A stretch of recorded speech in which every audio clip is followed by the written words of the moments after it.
Hi, I'm Olga Calvo, and we're continuing in a series on Evangelism 101. How do I start? How do I continue the conversation when it's a stranger who I'm witnessing to on the street or in some common location?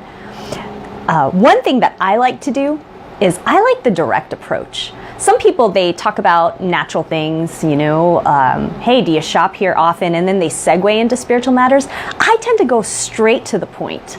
I'll go up to someone and say, hi, this might sound strange, but I feel like God has highlighted you to me today. What do you think about Jesus? And then they answer one way or the other.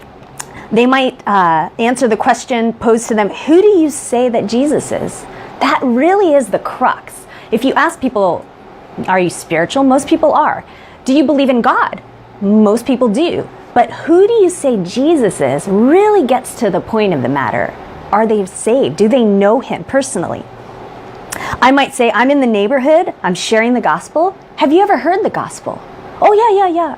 Oh, great. Do you mind sharing it with me? A lot of people don't actually know what the gospel is, and those kind of pressing questions can help. Of course, be engaging, be kind, be winsome, and even humorous, and people will go there with you. It's amazing how many people won't find the topic of spirituality as taboo as often we've believed it to be.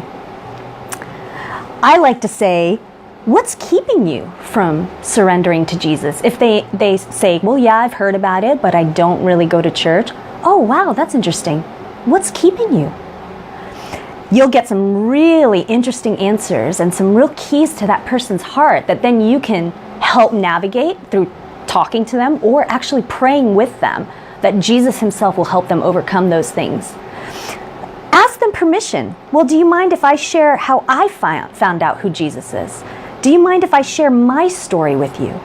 A lot of people will say yes. They don't mind. They want to hear. They want to see what that light in your eyes is all about.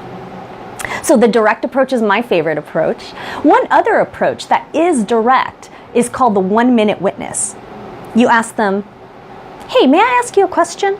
And you wait for the answer and they say yes. What's the best thing that ever happened to you? And then wait for the answer and listen. They might say, well, I got this great car or this great job or a promotion or I had a baby. And then you can say, well, may I share the best thing that ever happened to me? And then you just quickly and briefly talk about what was your life before Christ? What was the turning point? And now what is your life after having surrendered to Jesus Christ? What is the peace that you know? That where you'll spend all eternity is settled in your heart. That you feel purpose. That you know Jesus Christ is God. And that can even just be a 1-minute witness at the cashier or with a waitress who's busy. Keep your testimony short in those things, but know that then there are follow-up questions that you can use, which I'll share in another video. That's all for today, but 2 more: direct approach and then the 1-minute witness. Bless you.